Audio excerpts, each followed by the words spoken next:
Bonjour et bienvenue sur notre chaîne. Aujourd'hui, dans cette vidéo, on va parler donc du volume d'un pavé droit. Alors, si vous voulez savoir comment calculer le volume d'un pavé droit ou bien d'un parallélépipède rectangle, restez jusqu'à la fin de la vidéo parce que nous allons expliquer de la manière la plus simple possible comment calculer le volume d'un pavé droit. Sans toutefois tarder, nous passons donc directement à l'exercice. Exercice, calculer le volume du pavé droit. Donc, comme on peut voir ici en image, voici ce qu'on entend donc par pavé droit.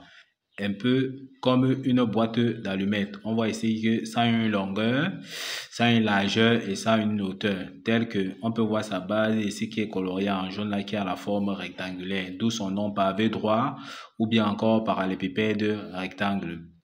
Maintenant, pour calculer donc le volume d'un pavé droit, comme pour les autres solides qui n'ont pas un sommet, c'est tout simplement égal à l'aire de base ou bien sa surface de base multiplié par sa hauteur. Comme ici pour nous voyons ici la base ici là qui a la forme rectangulaire. Donc pour calculer l'aire d'un rectangle, nous savons que c'est longueur fois largeur. Donc ici l'aire de base ici sera donc longueur multipliée par la largeur. Donc ici, on peut donc dire que le volume sera donc égal longueur multipliée donc par la largeur qui est dans la surface de base tout simplement, multipliée donc par la hauteur de notre pavé droit. Donc multiplié tout simplement donc par la hauteur. Donc voici la formule qui nous permet donc de calculer le volume d'un pavé droit. On va donc appliquer ceci à travers l'exercice. Ok, on demande donc de calculer le volume de ce pavé droit. Donc on va donc dire tout simplement ici que V sera donc égal à L.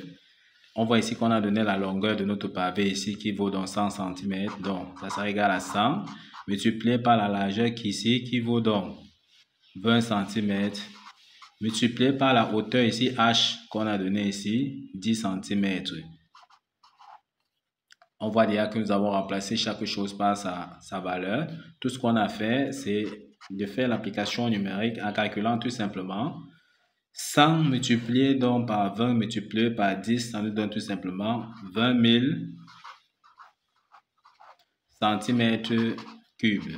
Pourquoi centimètre cube? Parce qu'on voit que c'est l'unité des volumes. Parce qu'on fait centimètre fois centimètre fois centimètre 3 fois. Donc ça fait centimètre au cube. Les unités étaient donc en centimètres. Donc voilà comment on calcule le volume d'un pavé droit.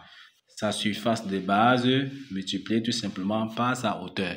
Ok, nous sommes donc arrivés au terme de cette vidéo. Ne manquez pas de vous abonner à la chaîne, de liker, de partager la vidéo aux proches et amis et d'activer donc la cloche de notification pour ne plus manquer nos prochaines vidéos. Sur ce, à bientôt.